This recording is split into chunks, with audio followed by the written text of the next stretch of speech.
रवीश, जो आप अभी अलग-अलग जॉनर्स जो पत्रकारिता के बारे में बोल रहे थे कि देखिए किसी की स्पेशलाइजेशन स्वास्थ्य में है, किसी की विदेश नीति में है, लेकिन जो आपकी एक शुरू की गई रवीश की रिपोर्ट जिसको देखने के लिए जनता बहुत लालायित रहती थी, तो क्या अब उस रवीश की रिपोर्ट को आप अपने यूट्यूब चैनल पर क्या दोबारा जिंदा करेंगे और कोशिश करेंगे कि जो आपका जो एक कनेक्ट है दर्शकों के साथ, और अभी भी आपको दर्शक बहुत प्यार करते हैं, तो वो कनेक्ट आपका उस रिपोर्ट से बना रहे, क्या वो कोशिश रहेगी आपकी?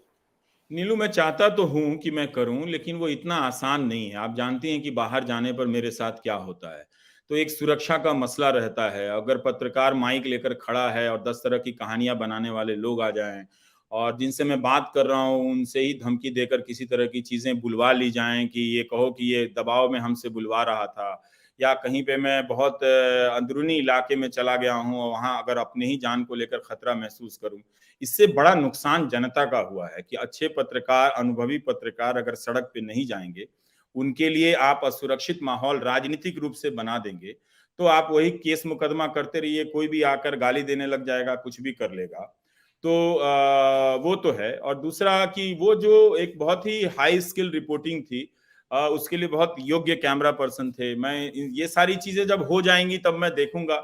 कोशिश मेरी ये है कि थोड़ा पूर्वोत्तर और दक्षिण की तरफ जाऊं, थोड़ा देश के बाहर भी अगर संसाधन रिसोर्स आए, तो अगर कोई बुला लेगा तो उनके घर पे ठहर के उन चीजों की रिपोर्टिंग रिकॉर्डिंग करने की सोच रहा हूँ। उस फॉर्म में तो नहीं वापस आ पाएगा, लेकिन मेरे दिमाग में तो है कि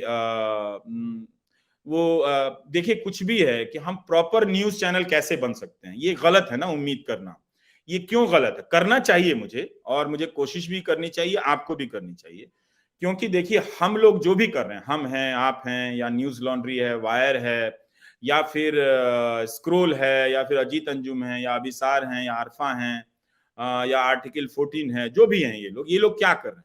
ये लोग अपने दम पर पत्रकारिता जो एक माध्यम को समाप्त कर दिया गया है उसमें क्रेडिबिलिटी जोड़ रहे हैं अपने स्ट्रगल से। लेकिन इस क्रेडिबिलिटी को बना रहे हैं कि मीडिया ऐसा होना चाहिए। देखो मीडिया में कुछ पत्रकार अभी भी हैं, लेकिन इसकी मलाई कौन खा रहा है नीलू? इसकी मलाई हम मीडिया में क्रेडिबिलिटी जोड़ रहे हैं, लेकिन जो गोदी मीडिया का एम्पायर है वो लाखों रुपए का, करोड़ों रुपए का एड ले जा रहा है, विज्ञापन ले जा रहा है, और वो सारा पैसा ले जा रहा है। तो इस पेशे में जो विश्वास है बना रहे हैं हम जैसे चंद लोग, लेकिन इसे लूट रहे हैं वो गोदी सेठ।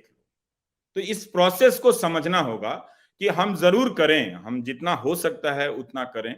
जरूर देखूंगा कि मेरा समय कैसे रहता है। आजीविका के लिए तो कुछ तो करना पड़ेगा। मैं तो ये नहीं कह सकता कि मेरे पास कमाने खाने की जरूरत नहीं है।